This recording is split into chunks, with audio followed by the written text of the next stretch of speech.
Today we're going to be talking about the video and audio elements. There are two ways you can do this.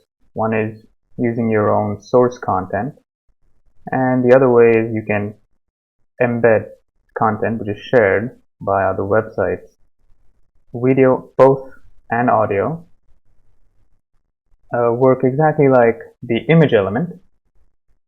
As you can see, they have a source attribute with the location of the video or audio. Okay, let's import the video and audio. This is what we did in the last lesson. So let's remove all of this. We don't need it. And then what we'll do is we'll just create a main, and inside here let's use the video attribute. First of all, let's save this. Let's see, should be empty. Okay, great. Now let's use the video attribute. Okay, and I have a video file in my folders. So I have a folder for video, and I have a video in there. So video, and I put that in and save this. Then you see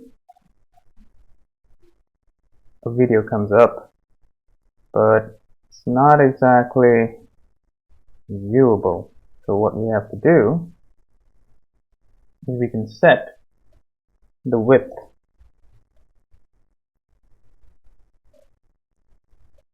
is equal to, let's say, 640 pixels, and height is equal to 360 pixels. There we go, that's better. Now you see there's a video on the website. Okay, but unfortunately it doesn't play or do anything yet. So let's see how we can do that. Let's have a look at the attributes that we have available.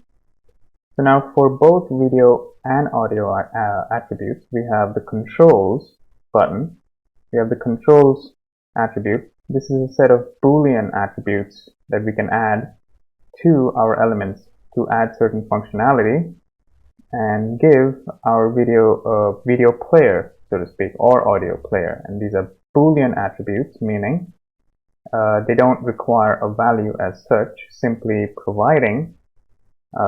mentioning the attribute name activates a feature, or not having it turns it off. So let's add the controls attribute to our video. Controls, and I click save here, and it should refresh and you should see the video now with controls, and you can click play. So it's playing. Great. Now there are a couple of things that we can do. Let's also try adding an audio attribute. It's exactly like the video attribute. So let's say audio source. I have an audio. I have an audio file in the audio folder. Just Staying Alive song. So let's see what that looks like. Also, now you see there's nothing on screen.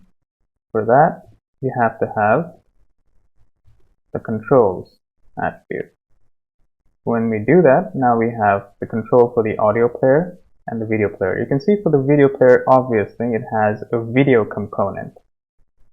The audio player only has a player, right? Which is why the width and height attributes are available only to the video element. It's not available to the audio element because there is no use for it. So great, that's how the video and audio element work. There are a couple of more attributes that we can use. Let's have a look at them. So there's autoplay, muted, and loop. Other than that, we have video specific attributes. That means these work only for the video element. Like I said, the width and the height and we have a poster element, a poster attribute as well. So let's try autoplay, muted, and loop. So let's try autoplay. What this does is when the site refreshes or when the site loads up, it automatically plays the video. So let's do that. So I save, and you can see it automatically started playing. Okay, if I add loop, if I add muted, then you can see that it starts playing, but it's muted. You can apply the same attributes to the audio player as well. There's also another one called loop. Okay, let's go to loop, and we come back all the way towards the end, and you should see the video player automatically restart the playback. And there we go, we start again. That's because we have loop on.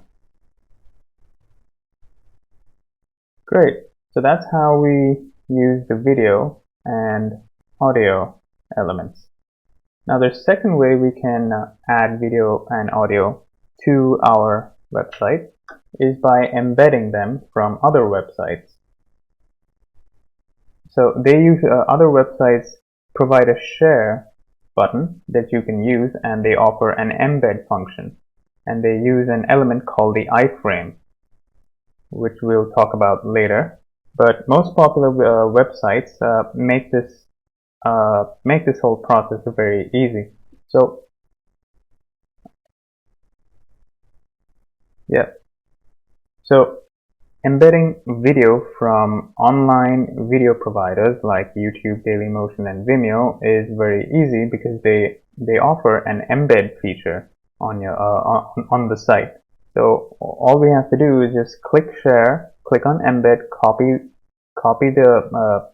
the text, and paste it into our website. So let's try that. For example, let's go to YouTube. Okay, actually I have two links saved.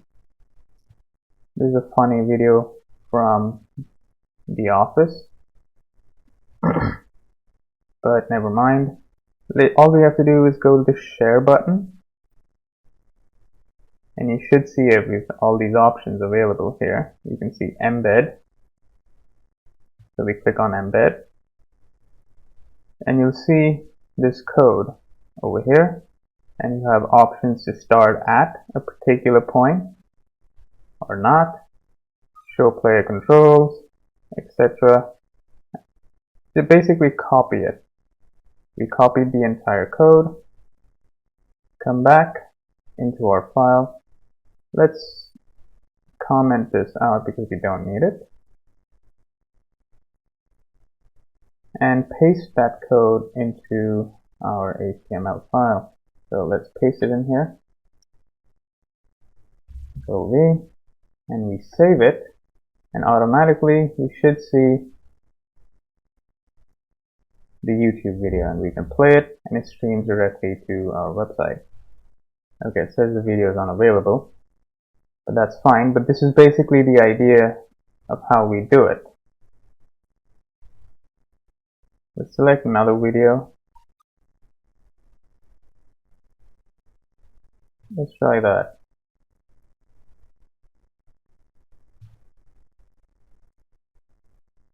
Click share, embed,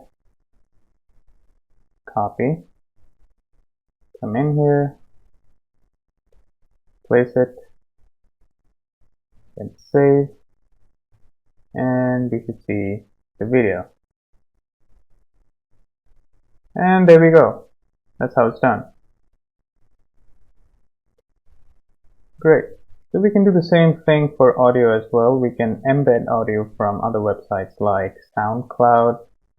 So let's have an example of that. Close this. Let's open up a SoundCloud page. And once again, you should see a share button on the song. Let's say share. I click on share. And you see the embed feature.